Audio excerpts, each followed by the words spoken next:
પિયુષપાન કરવાને માટે આપણે અહીં બેઠા છીએ ત્યારે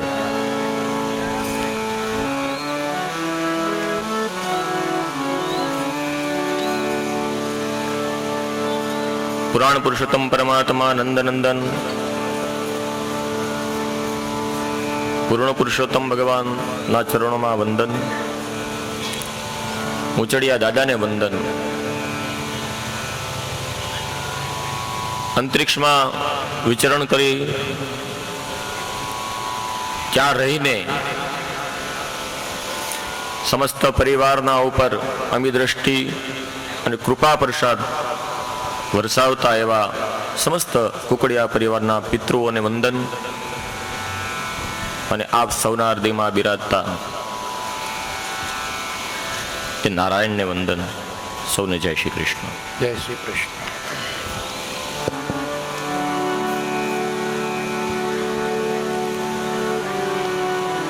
નવા વર્ષમાં કુકડિયા પરિવારનો આજે સ્નેહ મિલન સમારંભ જોયો મેં. બધા વડીલોની હાજરીમાં આજે પૂજા થઈ, એના હસ્તે થઈ અને બધા છોકરાઓ આ વડીલોના આશીર્વાદ પ્રાપ્ત કરવા માટે અહીં આવ્યા. વડીલોએ પોતાની કૃપા પ્રસાદી એમના મસ્તક ઉપર મૂકી પોતાનો વરદ હસ્ત પધરાવી અને આશીર્વાદ આપ્યા છોકરાઓને. આ વડીલોય ભાગ્યશાળી છે અને બધા છોકરાઓ ભાગશાળી છે.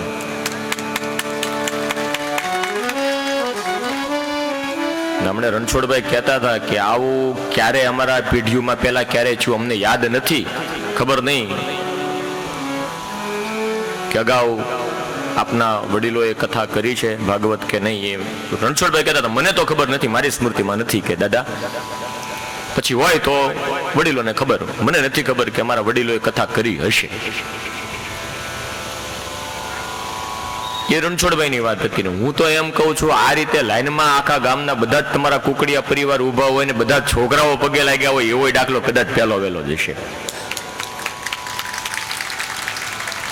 આના માટે તો આપણા શહેરોમાં મોટા મોટા સ્નેહ મિલન થાય પણ ત્યાં બધા એકબીજાને મળે.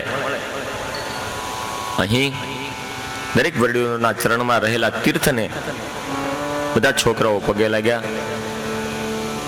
વડીલોના ચરણોમાં તીર્થ છે, જ્યાં સુધી વડીલો હોય ત્યાં સુધી વળી છોકરાઓ તીર્થ યાત્રા ન કરાય. આ નિયમ છે કે છોકરાઓ યાત્રાએ જઈ આવે ને બાપા ન ગયા હોય તો એની યાત્રા સફળ ન થાય. પેલા વડીલો યાત્રા કરે, એની યાત્રા પૂર્ણ થાય પછી છોકરાઓ યાત્રાએ જવાનું. તો વડીલો તો ગયા જ હશે પણ હવે છોકરાઓએ યાત્રાએ જવાની જરૂર નથી. એના જે ચરણોમાં તીર્થ છે ને એને જ પગે લાગી લીધું, એની અંદર જ નિમંજન કરી લીધું.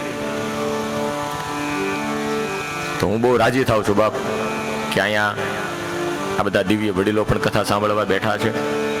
છોકરાઓને પણ સમય તો નથી મળતો. છોકરાઓ કે દાદા હવે શું કરવું, જે યજમાન હોય ને એને કથા સાંભળવાનો અવસર જ ન મળે. એ તો ક્યાંય કામમાં બધાને આવકારવા, બધાની વ્યવસ્થા કરવામાં, રસોડા વિભાગમાં ને એમ બધા કામમાં વેચાયેલા હોય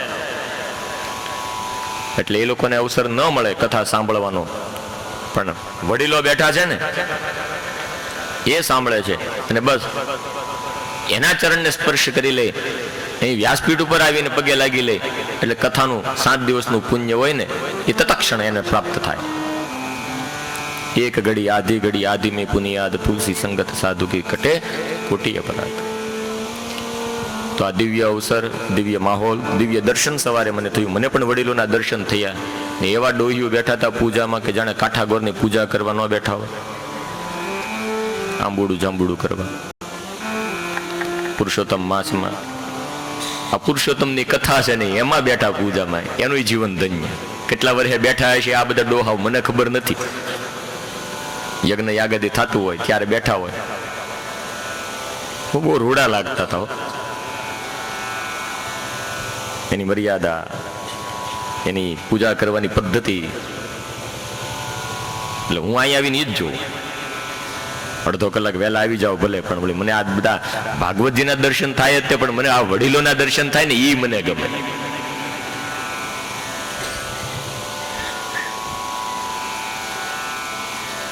એવું લાગતું હતું કે સાંજે કન્યાદાનમાં વાળી કોઈ બેઠું નતું ને અત્યારે બધા બેઠા કન્યાદાન દેવા. તો એ સર્વ વડીલોને સ્પેશિયલ તમારા માટે જય શ્રી કૃષ્ણ.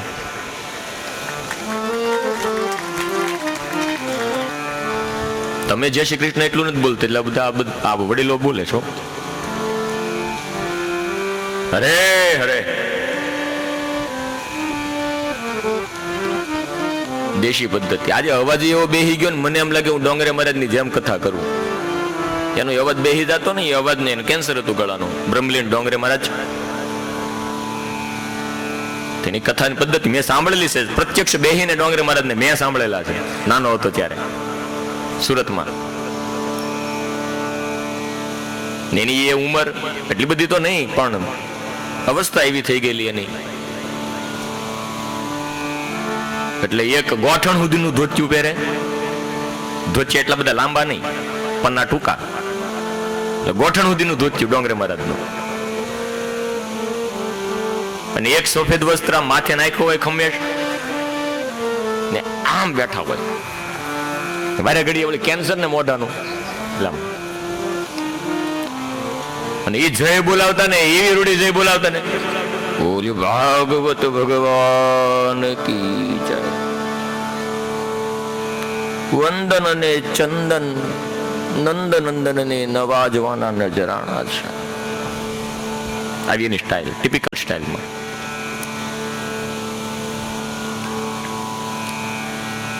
આજે અવાજ બેહી ગયો છે.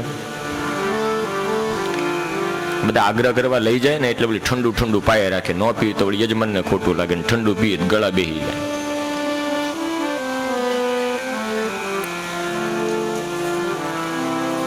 ગઈકાલે ઠાકોરજી પૈણા ઉતાવળે આપણે દર્શન કર્યું. જે પ્રત્યક્ષ ચરિત્ર આપણી સામે અહીં ઊભું કર્યું એ રાધા કૃષ્ણના સ્વાંગમાં એનું પણ દર્શન દિવ્ય હતું. બહુ સરસ બન્યા હતા. જે કોઈ હતા એ બંને બાજુ રાધા કૃષ્ણ બન્યા હતા. એને વંદન અને એને શણગારવા વાળા, તૈયાર કરવા વાળા જે કોઈ હોય એને ખૂબ ખૂબ ધન્યવાદ હો. એની પહેલા વામન મને કોઈ અહીં કીધું કે આ જે આર્ટિસ્ટ છે ને, મેકઅપ આર્ટિસ્ટ આપણા પરિવારના જ છે, અને એ કે દાદા તમે મને એક દિવસ અગાઉ કયો, તમે કયો એ બનાવી દો. કોઈને એમ ફેર ન લાગે કે આ બના નથી, આ બે હું બનાવી દો. ખરેખર એની કલાને ધન્યવાદ. દિવ્ય ભગવાન યુગલ સરકાર અહીંયા આવીને ઉભા હોય એવું દર્શન હતું, એવું દ્રશ્ય હતું. ખૂબ ખૂબ રાજી થયો.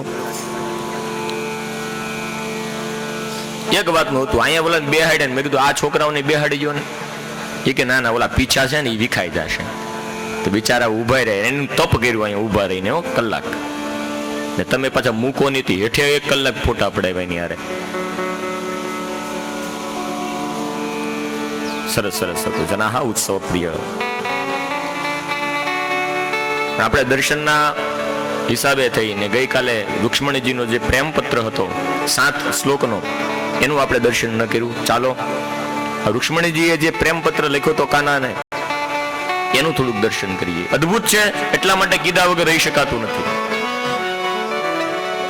એવું દિવ્ય છે આ દર્શન, એવું સુંદર છે આ શ્લોક 7. અદ્ભુત છે. વાંચો ને વગર તો જો કોકના લવ લેટર વાંચવામાં તો એવા હા પાડે જોવો તો. મને ખબર હતી તમે હાથ પાડવાનો. એ કાનાનો લવ લેટર છે, વચાય કોઈ ના? બધા કે હા.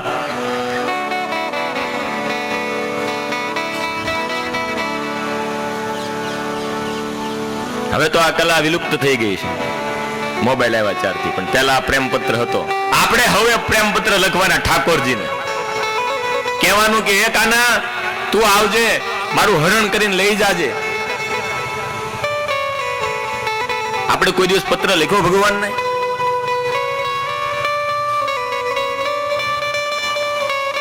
ભગવાનને આપણે અહીંયા બોલાવી કે તું અહીંયા આવી જા. ભગવાનને આપણે એમ નથી કહેતા કે તું મારું હરણ કરીને લઈ જા.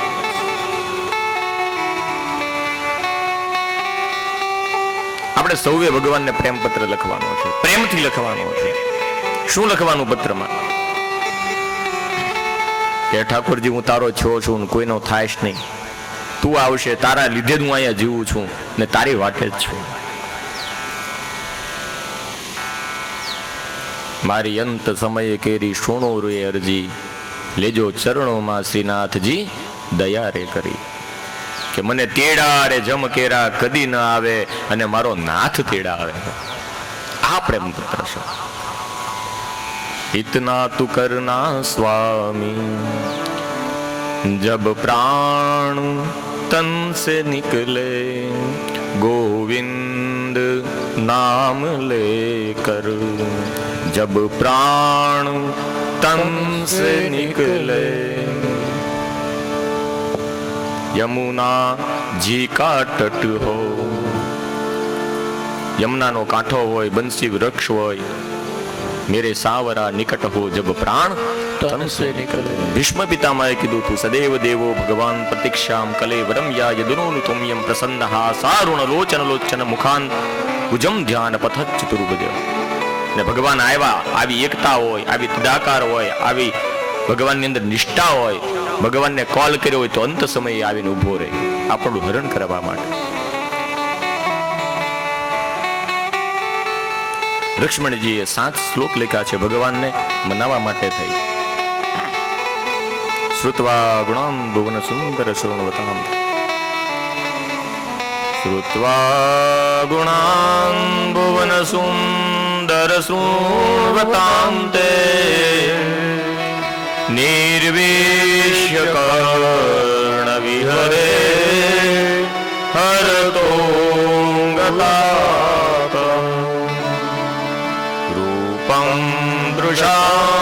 દશિમતા અખિલાંતલા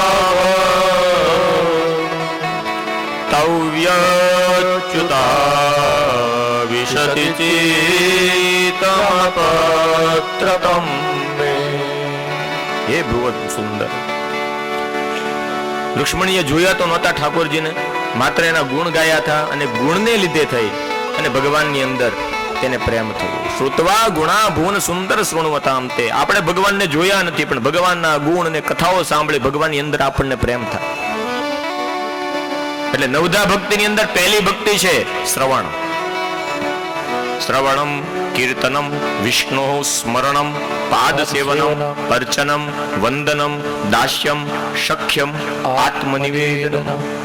શરૂઆત ક્યાંથી થાય? શ્રવણથી. આવા કથા કીર્તનમાં આવો, ભગવાનના ગુણ અને ગાનનું તમે શ્રવણ કરો એટલે ભગવાનની અંદર અહેતુકી રતિ થાય, પ્રેમ થાય. અહેતુકી અપ્રતિહતા યયા તમામ સંપ્રસિદ્ધતી.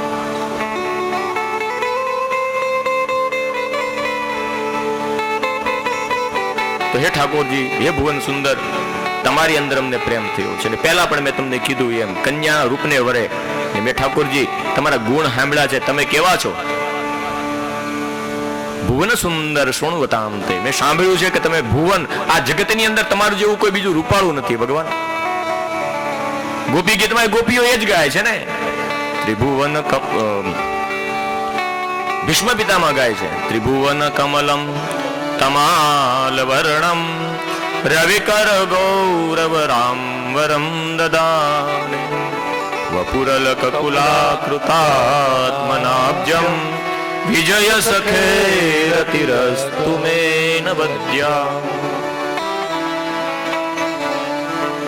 તમારા જેવું કોઈ સુંદર નથી એટલે મારું મન તમારામાં છે. આવો અને મારું હરણ કરીને લઈ જાઓ. કાત્વા મુકુંદ મહતી કુલશીલ રૂપા વિદ્યાવયો દ્રવિણ ધામ વિરાત્મતુલ્યં ધીરાપતિં કુલવતીં નવોણિત કન્યા કાલેન્દ્રસિંહ નરલોકમયોગિરા. રુક્ષ્મણીજી કહે છે હું જાણું છું કે સંબંધ તો એક હરખે હરખા હોય ને એમાં બંધાય. કુળે હરખું હોવું જોઈએ.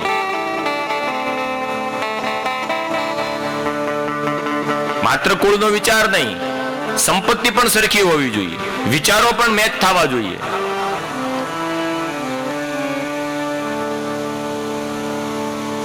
બાકી વળી વિચાર ન મળે તો સંપત્તિને શું કરવી? કુળ પણ એક હોવું જોઈએ, સમાન હોવું જોઈએ. પછી આગળ જતા વળી કોઈક હાહુમાં ઠપકો આપે, વહુને કીધા કીધ કરે, અથવા તો વળી છોકરીઓ બોલે પછી મારા બાપને ત્યાં કેવું સારું હતું ને હું અહીંયા આવીને હે, એટલે એનું પણ સ્ટેટસ જોવું જોઈએ, રૂપ જોવું જોઈએ, કુળ જોવું જોઈએ. હું પણ ગુણવાન છું ને આ 7 શ્લોકની અંદર રૂક્ષ્મણીજીનું એવું ટેલેન્ટ, એવી બુદ્ધિ, પ્રતિભાના દર્શન થાય છે. રૂક્ષ્મણીજી કઈ જેવા તેવા નથી, બુદ્ધિશાળી છે.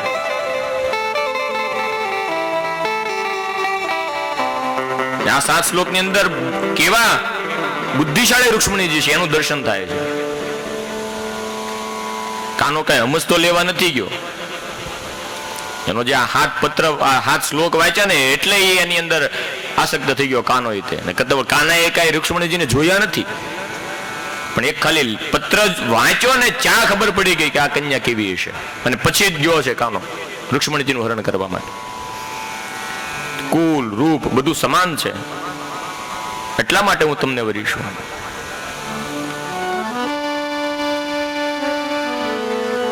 પછી એક શ્લોકની અંદર લખ્યું છે કે ઠાકોરજી તમે નહીં આવો તો હું બીજા અન્યની નહીં થાવ. જપ તપ યજ્ઞ યાગાદી કરી ઉપવાસ કરી અને હું મારા શરીરને સૂકવીશ, પણ તમારી થઈ અન્ય કોઈની નહીં થાવ. આપણે પણ ભગવાનને આમ કેવું, ભગવાન ગમે એટલા પ્રલોભનો આપે, બધા ગાડી બંગલા રૂપિયા પૈસા વાળા થઈ જાય, પણ ભગવાન અમે તને ન ભૂલવી, તું જ આવજે લેવા. નહીતર બધા ભોગોની અંદર આપણે આસક્ત થઈ જાય તો આપણને લેવા કોણ આવે? ડોક્ટર. ત્યાં કામ પૂરું થાય એટલે યમરાજ, યમના દૂતો. એ જીવનનો બધો જ આધાર મૃત્યુ છે. કેવું જીવા એ મહત્વનું છે, કેટલું જીવા એ નથી. અલ્પાયુષ્ય પણ ભલે હોય, ટૂંકું આયુષ્ય પણ ભલે હોય, 50, 70, પણ ભગવાનને કેવું કે ભગવાન ભલે 60-70 વર્ષનું આયુષ્ય હોય, ભગવાન બધાને 100 વર્ષ ના કરે, પણ એવું રીબાય બીમારીની અંદર સપડાઈને કોકના ઓશિયાળા થઈને જીવવું, એ જીવવું કહેવાય. મૃત્યુ તો એવું હોય કે આપણું મૃત્યુ મંગલ બને. એ ક્યારે બને કે આખી જિંદગી, આખું જીવન આપણે ભગવાનને અર્પણ કર્યું હોય ત્યારે આપણું મૃત્યુ મંગલ બને. બધો જ આધાર આપણા જીવનનો આપણું મૃત્યુ છે. મૃત્યુ કેવું થયું એના ઉપર ખબર પડી જાય માણસનું જીવન કેવું હતું.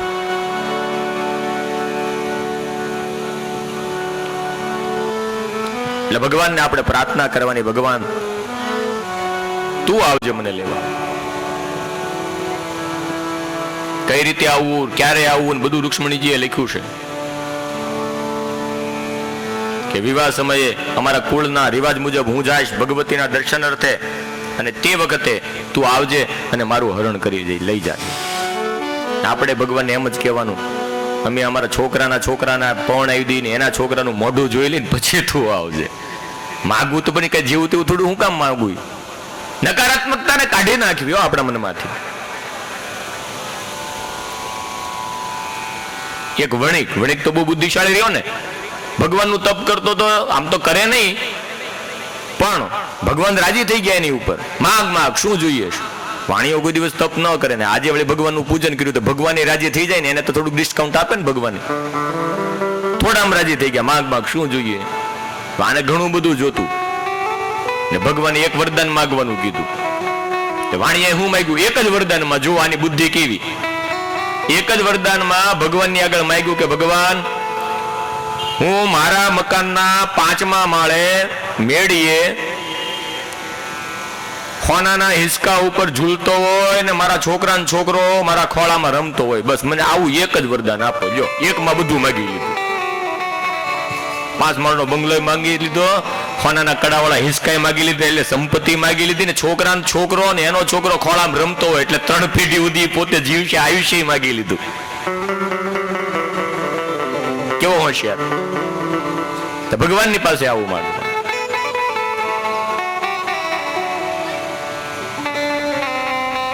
કે ભગવાન તું અમને લેવા આવજે, તું મારું હરણ કરી જાય.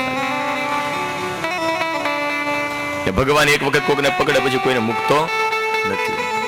સુંદર પ્રેમ પત્ર છે, 7 અક્ષરની અંદર રુક્ષ્મણીજીએ લખ્યો છે. સુદેવ નામના બ્રાહ્મણ ગયા છે અને એને વંચાવ્યો છે અને 4 થી નિત્ય કૃષ્ણ દ્વારકાનાથના જગત મંદિરની અંદર આજે પણ એ સાંભળે છે અને પછી સુવે છે.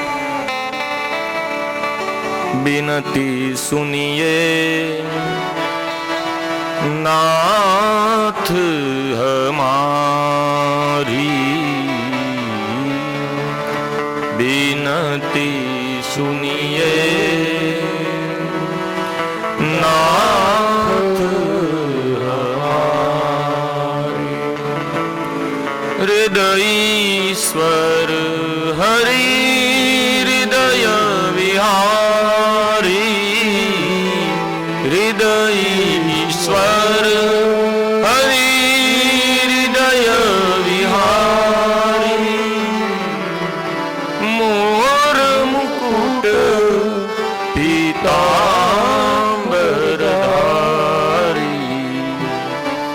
बिनती सुनिए नाथ हमारी. हमारी विनती सांभळो हे ठाकुरजी. ને ભગવાન પધાર્યા છે, રુક્ષ્મણજીનું હરણ કરીને લઈ ગયા છે. જરાસંઘાદી રાજાઓને રૂકમૈયાને હરાવ્યો છે, શિશુપાલને હરાવ્યો છે. દાઉજી આવ્યા છે. રૂકમૈયાને મારતા દાઉજીએ અટકાવ્યા કૃષ્ણને અને રુક્ષ્મણીજીને લઈ અને માધવપુરમાં ભગવાનના ખૂબ જ વિધિપૂર્વક વિવાહ થયા છે. વિધિના પ્રકારો છે. રાક્ષસ વિધિથી લગ્ન થાય ક્ષત્રિયોમાં, એ શ્રેષ્ઠ ગણાય. ફેરા નો ફરવાના હોય, એ તો ઉપાડીને જ લઈ આવે, ક્ષત્રિયો છે. યાદવોમાં પણ આવી રીતના થાય કે ઉપાડીને લઈ આવે, હરણ કરીને લઈ આવે અને એને જ બહાદુર કહેવાય. કારણ કે હરણ કરવા માટે શૌર્યનું પ્રદર્શન કરવું પડે, શક્તિ જોઈ. પણ દ્વારકાવાસીઓ એમ માને હે ને, એટલે પછી વિવાહ થયા, વિધિપૂર્વક જાન લઈને આવ્યા અને માધવપુરની અંદર ભગવાન પરણ્યા છે રુક્ષ્મણીજીની સાથે. આવી દિવ્ય કથાઓનું વર્ણન શ્રી સુખદેવજી મહારાજે પરીક્ષિતને કર્યું છે. પછી એના દિવ્ય દાંપત્યથી તેને જ્યાં પ્રદ્યુમ્ન મહારાજનો જન્મ થયો તેની કથા કીધી છે. અને એના હાથે પ્રદ્યુમ્નજીના હાથે સમરાસુરનો વધ થયો તેની કથા છે એક અધ્યાયની અંદર. આ પ્રદ્યુમ્ન મહારાજ છે તે કૃષ્ણના પુત્ર છે, તે કામદેવ સ્વયં છે. જ્યારે ભગવાન શિવે પોતાના ત્રીજા નેત્ર વડે કામને ભસ્મ કર્યો બાળીને, તે વખતે રંતી આવી ભગવાન ભોળાનાથને પ્રાર્થના કરે છે કે તમે મારા પતિનો નાશ કર્યો છે પ્રભુ, હવે હું શેના આધારે રહું? એટલે રતિને ભગવાને આશ્વાસન આપ્યું કે ચિંતા ન કર, તારો પતિ તને સદેહ પ્રાપ્ત થશે જ્યારે ભગવાન યદુકુળની અંદર જન્મ લેશે અને એના દીકરાના રૂપમાં, એના પુત્રના રૂપમાં તને તારો પતિ પ્રાપ્ત થશે. અને એ રતિની પ્રાર્થનાથી ભગવાને આશીર્વાદ આપ્યા અને એ જ કામદેવ આજે પ્રદ્યુમ્ન મહારાજના રૂપમાં ભગવાન શ્રી કૃષ્ણના પુત્ર રૂપે અવતરિત થયા છે. જો કામ છે એ દેવ છે, કામ અસુર નથી. ગીતાજીની અંદર ભગવાન કહે છે ધર્મ સંમત કામ તે હું છું. ધર્મની મર્યાદાની અંદર રહીને પ્રજોત્પત્તિ કરવી એ ધર્મ છે કે સંસાર ચાલે, આ ચક્ર ચાલતું રહે. એટલે કામ એને દેવ કીધો છે, કામા અસુર નથી. પણ એ અસુર ક્યારે બને કે જ્યારે ધર્મથી વિમુખ થઈ અને કામ ભોગ ત્યારે. એટલે અહીં પ્રદ્યુમ્ન મહારાજ છે એ ભગવાનના પુત્ર રૂપે અવતર્યા છે કે જબ યદુવંશ કૃષ્ણ અવતારા,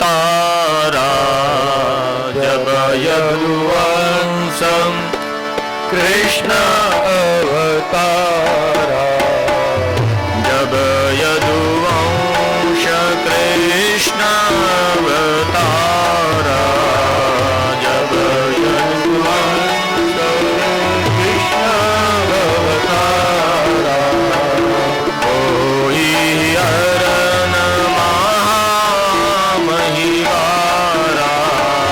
कोई हरण महामहिवारा कृष्ण तनय कोई पतितोरा कृष्ण तनय होई पतितोरा वचन अन्यथा होरा जब यदुवंश कृष्ण अवतारा जब यदुवंश कृष्ण अवतारा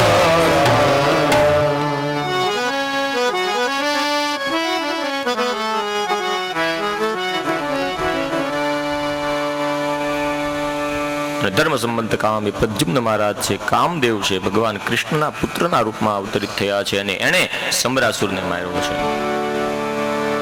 ધર્મ અર્થ કામ અને મોક્ષ આ ચતુર્વિધ પુરુષાર્થ છે એ ધર્મની મર્યાદામાં હોવાનો અને કામ છે એ વચ્ચે છે. પેલા છે ધર્મ અર્થ, પછી છે કામ અને પછી છે મોક્ષ. અનિવાર્ય પુરુષાર્થ છે. જીવનમાં આપણે છીએ એટલે ધર્મ પણ મેળવવાનો, અર્થ પણ એટલે કે પૈસા મેળવવાના, કામ અર્થાત પ્રજોત્પત્તિ પણ કરવાની અને પછી મોક્ષ મેળવવાનો. આ ચાર પુરુષાર્થ છે. તો કામને આપણે અવગણી શકાય જ નહીં, એને સ્વીકારવો જ રહ્યો, પણ ધર્મના મર્યાદામાં રહી. ધર્મ સંમત કામ ગીતાજીની અંદર કૃષ્ણ કહે છે ધર્મ સમર્થ કામ એ હું છું. એટલે આજે પણ લગ્નના માયરામાં ચોરીની અંદર તમે જો વિધિના જાણકાર હો અને તમને રસ હોય ને તો ગોર બાપા સાંભળે બોલે એ સાંભળવા મંગલાષ્ટકો આદિ. લગ્નના માયરામાં જે વિધિ થાય છે ને એમાં જે મંત્ર બોલાય ને બધા કામદેવના મંત્ર છે. લગ્નની ચોરીમાં આપણા શાસ્ત્રમાં એ મંત્રો લખ્યા છે. શા માટે? કે આ વિવાહ સૂત્રની અંદર બંધાય છે. હવે જો જવા દો, 100 સંસ્કાર હતા એ ક્યાં રહ્યા? વિવાહ સંસ્કાર એટલે માત્ર ઓલી ઉત્સવમાં જ વિવાહ સંસ્કાર પૂરા થઈ જાય. વિધિની પાછળ કોઈને રસ જ નથી. હજી પોખતા ન હોય ચા ગોર બાપાને ઘડિયાળું બતાવે કે ગોર બાપા રિસેપ્શન છે, જલ્દી ઉતાવળ રાખજો. વિધિની અંદર આપણને રસ જ ક્યાં? ત્યારે તો લગ્ન થતા 15 દિવસથી આપણે ખબર પડી જતી ગામમાં કોકને ત્યાં લગ્ન હોય એટલે ફૂલેકું આખા ગામમાં જાય, ઘોડી ઉપર બેહીને હાથમાં નાળિયેર ને એ અનાજ સાફ થતું હોય, ચાય પાડોશી આવીને ગીત ગાવા બેસી જાય ને અનાજ સાફ થતા. જાન જાતી તો હોય તેવડી અંધારમાં દીવડો લઈને જાય શું કામ, એમાં ઘી પૂરે શું કામ, પૈડું શીશે શું કામ, માવડીઓ બધી બેઠી છે ખબર છે, પૈડું શીશે એમાં તેલ નાખે, પતાની ગાંગડી મૂકે, લો કરી 4 વખત વધાવે, પછી જાય જાન પરણવા. પૈડું શીશવાનો રિવાજ શું કામ? કે પેલા ગાડામાં જાન જાતી, બળદ ગાડામાં ગાડા શણકારે હો, એ ઝૂલું પાથરે, એ ધોળા ગોદડા ગાડામાં પાથરે.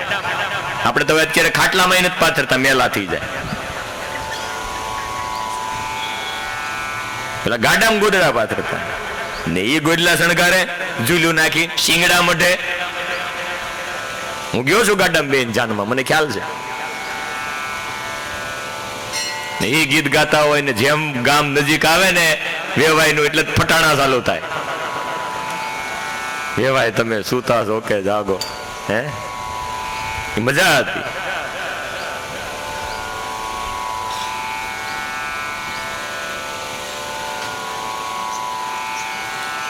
વરરાજાએ સોણિયું સોવણીને કડિયું પહેરી હોય ને સાફો બાંધ્યો હોય ને એમાં પીછા લગાડ્યા હોય ને એમાં લાઈટ બત્તી કરી હોય, એ લાલ ને પીળી ઝગમગ થાય ને લાલ પીળી લાઈટ કરો, એટલી મજા હતી. એમાં લગ્નના માંડવામાં બધો ગોર બાપાનો વારો આવે એટલે એને મૂકે નહીં, એનોય વારો પાડે. ગોર કરો રે ઉકેલ, ત્યારથી જ ઉકેલવા માર્યા.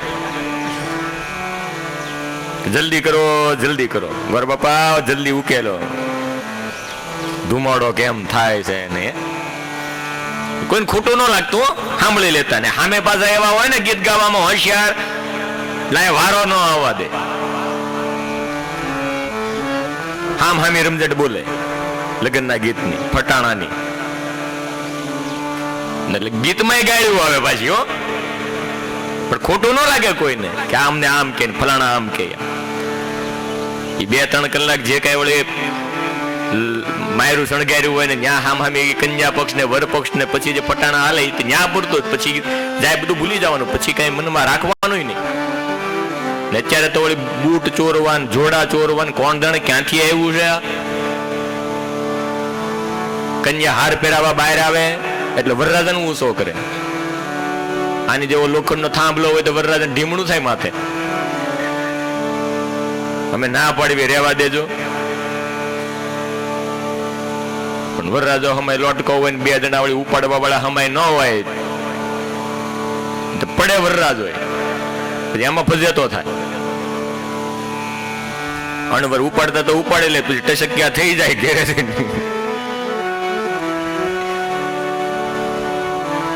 આ વિધિ નથી હો, આ માત્ર આનંદ વિનોદ જ છે. લગ્નમાં વિધિ તો આખી અલગ જ છે. આ ઊંચા કરવા, હાર પહેરાવો. પછી હમણાં નવું આવ્યું કે વરઘોડિયા પૌણી ના આવે એટલે ઓલો લોટો તાંબાનો મૂકે ને એમાં ચોખા ભરે ને પછી એને પાટું મારે ને બસ આ પાટું માર્યું. આવતા વેત પાટા મારતા શીખવાડો તમે. ફિલ્મમાં જોઈ જોઈને બધા શીખ્યા. ઠીક છે, એક ઉત્સવ છે કરો ભાઈ, પણ આમાં ગોરદાદાની વિધિની કાંઈ જરૂર નથી. ગોર બાપા આ કરાવો ને, પણ ગોર બાપાને શું ખબર? તમે શીખ્યા બધું ફિલ્મ જોઈ પાટા મારવાનું. ગોર બાપાએ શીખવાડ્યું તમને? ગોર બાપા તો ઓલો કડી કવડ રમાડે ને ન્યા એનું કામ. એમાં વિધિ તો ગોર બાપાની છે જ નહીં, પણ એ તો આનંદ વિનોદ કરવા માટે એક વિધિ રાખી છે. આ વિધિની પાછળના ભાવ આપણે ભૂલ્યા છીએ. માત્ર ઉત્સવની અંદર એ બધું ખપાવી દીધું. વિધિ શું છે એમાં થોડોક રસ લે. વળી સંસ્કૃતિ પેલા કીધું એમ, હવારે મંડપ મુહૂર્ત, બપોરે પરણવા જાય, સાંજે રિસેપ્શન. એક જ દિવસમાં બધા પોતપોતાની ઘેરે. સમય ક્યાં છે કોઈની પાસે? પેલા તો રસ્તામાં ફઈનું ગામ આવતું તો એ જાનને વાળતા, ન્યા રોકાતા, ન્યા રાત રહેતા, ન્યા આખું ગામ મદદે આવતું. મામાનું ગામ વચમાં આવે, ન્યા રોકાતા, ન્યા એક રાત થતી, ન્યા રાત રોકાય, ન્યા પછી એક ટક રહે. આવી રીતના પાછા આવતા, રોખોપિયા લઈ જતા હારે જાનુની રક્ષા કરવા હાટું વળાવ્યા આવતા. હવે તો પાડોશીને ખબર ન હોય પૌણી વૈયા હોય તો કોણ છે આ કે લે અમારો ગગો પૌણી ને હોય એમ લે, તમને કીધું નહીં. તીવરના બાપા કે અમને નહોતી ખબર.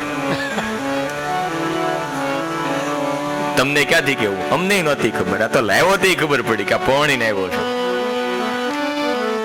ખેર કાનો આવી રીતના જ લઈ આવ્યો, કોઈને ખબર નહોતી. પણ ઓલા દ્વારકા વાળા મૂકે નહીં ને, પાર્ટી તો જોઈ જ જોઈ. એટલે પછી એના વિવાહ થયા. સુંદર કથા છે.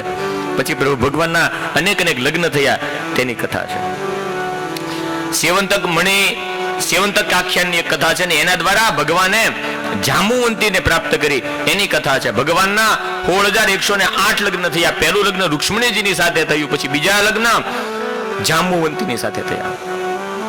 જાંબુવંતી જાંબુવાનની દીકરી. સત્રાજીત આદિ રાજાઓએ એક સેવંતક મણી હતો, એ આપ્યો છે કૃષ્ણને. કૃષ્ણએ કીધું છે કે આ જે સેવંતક મણી છે ને તે તું રાજ્યના ખજાનાની અંદર જમા કરાવી દે. પણ એ રાજાઓ માન્યા ને એક વખત યાદવોએ આવડા સેવંતક જે મણી હતો એને ચોરી લીધો. રોજનું 8 બાર હોનું આપે એવો સેવંતક મણી. હોનાની ફેક્ટરી બેલ્જિયમ ઘેર બેઠા સોનાની પાટું નીકળે એમાંથી. એક વખત એ સેવંતક મણી સત્રાજીત યાદવનો ભાઈ લઈને વિયો ગયો અને ચોરીનું ખોટું વાળ આવ્યું કૃષ્ણની માથે કે કૃષ્ણ કહેતો હતો કે રાજ્યના ખજાનામાં જમા કરાવી ગયો, રાજ્યને જરૂર છે સોનાની. એટલે સેવંતક મણી ન્યા હોય ને તો એ ખજાનો ઉભરાઈ જાય સોનાથી. પણ ત્યારે કોઈ માન્યું નહીં, એટલે આવડા ચોરાઈ ગયો છે ને એ હકીકતે ઓલો ચોર જ છે, એનું કામ જ ચોરી કરવાનું. કાનો પહેલેથી જ વગોવાઈ ગયો ને નાનપણથી, એટલે કે એને જ ચોર્યો હોય. એટલે કૃષ્ણની ઉપર આળ આવ્યું. કૃષ્ણ કે હવે આળ આવ્યું છે, હવે દૂર કરવા માટે મારે સાબિત તો કરવું પડશે કે આ સેવંતક મણી છે ક્યાં, એટલે મારે જ લઈને દેવો પડશે. આવું વિચારીને સેવંતક મણી ગોતવા નીકળ્યા. સત્રાજીત યાદવ નો ભાઈ આ સેવંતક મણી લઈને જતો હતો. એક રીછની સાથે એનું યુદ્ધ થયું, એક સિંહની સાથે યુદ્ધ થયું. સિંહે આ સત્રાજીત યાદવના ભાઈને માર્યો ને સેવંતક મણી લઈને વિયો ગયો. એને કે કઈક ખાવાની વસ્તુ છે, એની હારે આવડો જાંબુવંત બાંધ્યો. સિંહને માર્યો ને જાંબુવંત સેવંતક મણી લઈને વિયો ગયો. એને એમ કે આવડી કઈક રમવાની વસ્તુ છે. એને એની દીકરી છે ને જાંબુવંતી એના ઘોડીએ બાંધ્યો. આપણે ઝુમર બાંધવી ને ઘોડિયાની ઉપર, એમ કે છોકરી રમે એ ઘોડિયામાં. એટલે એટલી બધી નાની નહોતી, આ તો વિનોદની વાત છે કે એને રમવા આપી. કાનો ગોતતો ગોતતો આવ્યો, સિંહને મરેલો જોયો. આગળ ગયા તે રીછના પગલા જોયા, તે રીછના પગલે પગલે કૃષ્ણ આગળ ગયા. તે જોયું તો એક ગુફાની અંદર એ પગલા ગયા. એટલે એની સાથે બીજા યાદવો આવેલા, એને બહાર ઉભા રાખ્યા કે હું જાઉં છું, સેવંતક મણી લઈને આવું છું, અહીંયા જ કઈ કહેશે. એમ કરી ગુફાની અંદર ભગવાને પ્રવેશ કર્યો. જાંબુવાન તો હતો નહીં, પણ એની દીકરી આવડા મણીને લઈને રમતી હતી. કૃષ્ણ જોઈ ગયા કે એટલે મણી તો અહીંયા છે. એટલે એનો હાથ પકડ્યો જાંબુવંતીનો, ને એ વખતે બરોબર ઓલો જાંબુવંત આવી ગયો. મારી છોકરીનો હાથ પકડે છે. એ કે પણ હું તો મણી લઉં છું. એ કે મણી બણી કાંઈ નહીં મળે, મારી છોકરીનો હાથ કેમ પકડ્યો? ને બાયદા કૃષ્ણની હારે જાંબુવંતનું યુદ્ધ થયું. 100 વર્ષ યુદ્ધ થયું. આમ કહે છે ભાગવતમાં, ઘણા વર્ષો યુદ્ધ થયું. ને આ જાંબુવંત છે ને રામાવતારમાં હતા. સમુદ્ર પર સેતુ બાંધ્યો, રામની સેનાની અંદર તે જાંબુવંત હતા, રીછ. એ અત્યારે સતયુગ, ત્રેતા, દ્વાપરના અંતમાં પણ છે જાંબુવંત. કૃષ્ણની હારે યુદ્ધ થયું ને કૃષ્ણ એક એવી મુષ્ટિકા મારીને ચક્કર ખાઈ ગયો ને ખબર પડી ગઈ કે ભગવાન સિવાય મને કોઈ ચક્કર ખવડાવી શકે નહીં. આ કોઈ યાદવ નથી, આ ભગવાન સ્વયં છે. ઓળખી ગયા કે રામાવતારમાં હારે રહ્યા ભગવાન. એટલે એટલો તો અંશ આવી જાય ને, એટલે એક મુષ્ટિકાની અંદર યુદ્ધની અંદર ખબર પડી ગઈ જાંબુવંતને કે ભગવાન છે. પછી તો મણી આપ્યો અને એની છોકરી આપી કે તમે હાથ પકડ્યો હતો ને એટલે હવે આને લેતા જાઓ. હથિયાવાળો તમે સામે હાલીને હાથ પકડ્યો. એટલે જાંબુવંતે પેલા મણી આપ્યો દાયજામાં કે અમસ તો ન આપવું, આ દીકરીને લઈ જાવ તો દેજમાં આપું. એટલે જાંબુવંતીની હારે કૃષ્ણના વિવાહ પણ થયા, ત્યાં જાંબુવને કરાવ્યા, અને હારે હારે આવડો મણી પણ આપી દીધો, સેવંતક મણી. આવી કથા છે ભગવાન જાંબુવંતીને પ્રેરણા, એની કથા. પછી તો સત્યભામા, મિત્રવૃંદા, કાલિંદી કેતા યમુના આદિ અષ્ટપટરાણીઓને બીજા રૂક્ષ્મણી, જાંબુવંતી, સત્યભામા, કાલિંદી, સત્યા, ભદ્રા અને મિત્રવૃંદા. આ 8 પટરાણીઓ છે કૃષ્ણની. ને દરેકની સાથે કંઈક ને કંઈક કથાઓ જોડાયેલી છે. સત્યભામાને લઈને આવ્યા ને તે ઇન્દ્ર રાજી થયો. તે એક વખત ઇન્દ્ર કે હે કૃષ્ણ, વરઘોડિયા કોઈ આવો તો ખરા રોટલા ખાવા. વરઘોડિયા પછી રોટલા ખાવા જાય પૌર્ણિમ. તે ઇન્દ્રએ આમંત્રણ આપ્યું, સ્વર્ગમાં આવો સજોડે અમારા ઘેરે, અમે મહેમાન ગતિ તમારી કરીએ. કૃષ્ણ ને સત્યભામા સ્વર્ગમાં ગયા ઇન્દ્રના મહેમાન ગતિ કરવા, રોટલા ખાવા, પૈણા પછી વરઘોડિયા. તે ઇન્દ્રાણી ને રૂક્ષ્મણીજી બેનપણી, અહીંયા કાનો ને ઇન્દ્ર બધી વાતું કરે. ઇન્દ્રાણીને અભિમાન, સ્વર્ગની રાણી છે, સ્વર્ગનો રાજા ઇન્દ્ર અને સ્વર્ગની રાણી ઇન્દ્રાણી. એટલે સત્યભામાને આખો બગીચો ને આખું સ્વર્ગલોક ને બધું ફરવા લઈ જાય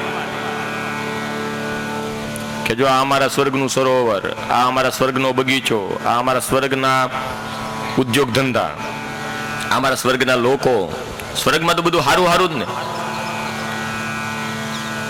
તે સત્યભામાને ઇન્દ્રાણીએ ફેરવી આખા સ્વર્ગમાં.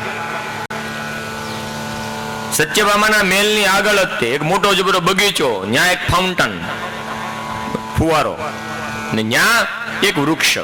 શેનું વૃક્ષ? એ પારિજાત. અને એટલા રંગબેરંગી સુંદર ફૂલ આવે. રૂકમણીજીનો ઉતારો ન્યા આ સત્યભામાનો. જેવા બહાર નીકળે એટલે તરત સામું એ વૃક્ષ પારિજાત દેખાય. એની અંદર મોહિત થયા સત્યભામા. ઇન્દ્રાણી બધે ફેરવે. ઇન્દ્રાણીને પૂછ્યું આ કયું વૃક્ષ છે? કે આ તો અમારા સ્વર્ગનું ઘરેણું છે, પારિજાત વૃક્ષ. એટલે આના જેવું વૃક્ષ આખા સ્વર્ગમાં તમને ક્યાંય જોવા ન મળે. સ્વર્ગમાં ન હોય એટલે પૃથ્વી ઉપર તો ક્યાંથી હોય? હકીકતે સમુદ્ર મંથન વખતે નીકળ્યું છે ને ઇન્દ્ર લઈને આવ્યા છે સમુદ્રમાંથી. પારિજાત વૃક્ષને સ્વર્ગમાં ઇન્દ્રાણીના આંગણામાં રોપ્યું છે અને ગમ્યું છે સત્યભામાને. બહુ ગમ્યું. કેટલા સુંદર સુંદર ફૂલ, કેટલી સુંદર સુગંધ મહેક આવે એમાંથી. પછી મહેમાન ગતિ કરી કૃષ્ણ અને સત્યભામા જાય છે દ્વારિકા પાછા. એટલે વિવેક કરવા ખાતર ઇન્દ્રએ પૂછ્યું તમને અમારું સ્વર્ગ કેવું લાગ્યું? કૃષ્ણ કે સો બ્યુટીફુલ, માઇન્ડ બ્લોઈંગ, સરસ છે. અચ્છા, કઈક ખાલી હાથે તો જવા ન દેવાય ને. આવ્યા રોટલા ખાવા એટલે વળી કઈક 5, 15, 20, 25, 11, 21 રૂપિયા દેવાય પડે હાથમાં. તે તમને હું આપું? હું કયો? કાનો કે મારે કાંઈ જરૂર નથી, મારે હોનાની દ્વારિકા છે આખી, મારી પાસે બધી સુખ સુવિધાઓ છે, મારી પાસે કોઈ વસ્તુની કામી નથી, ઘટે કાંઈ ન ઘટે, બધી વસ્તુ છે. ઇન્દ્ર કે એમ હાલે નહીં. એને અભિમાન છું ઇન્દ્રને કે ખાલી હાથે જવા દઉં. કાલ કે સ્વર્ગમાં ગયો તો ખાલી હાથે પાછો આવ્યો. મારે આપવું જ છે, માગો એમ. કાનો કે મારે કાંઈ નથી જોતું. કાનો હટ પકડી કાનાએ, મારે કાંઈ નથી જોતું. ઇન્દ્રએ હટ પકડી, મારે તને કંઈક આપવું છે. સત્યભામા કોણ્યું મારે શું છે? એના આંગણામાં વૃક્ષ છે, તમે જોયું? હા, મારે ઈ જોઈ. કાનમાં કીધું વૃક્ષ. સત્યભામાએ કાનાને તમે ના હું પાડો છો એમ જાહેરમાં તો બોલાય નહીં, જોઈએ જઈએ એમ. કાનાને હળવે દઈને કોણી મારીને કીધું કે હું જોઈ? એ કે પારિજાત વૃક્ષ. તો કાનો બોલ્યો ઇન્દ્ર મારી કોઈ ઈચ્છા છે નહીં, પણ આ તારી ભાભી જે હારે આવી છે ને એને ઓલું ઝાડવું ગમી ગયું છે, એ આપી દે. પેલા બે ના પાડતા હતા. ઓલો કે મારે તને આપવું જ છે ને. કાનો કે મારે કઈ જોતું નથી. અહીંયા વૃક્ષ સત્યભામાએ કોણી મારી ને તે કે મારે પારિજાત વૃક્ષ જોઈ. કાનો તે ઇન્દ્ર કે આ ભલે લેતા જાવ. તે ઇન્દ્રણીએ કોણી મારી, આપતા નહીં.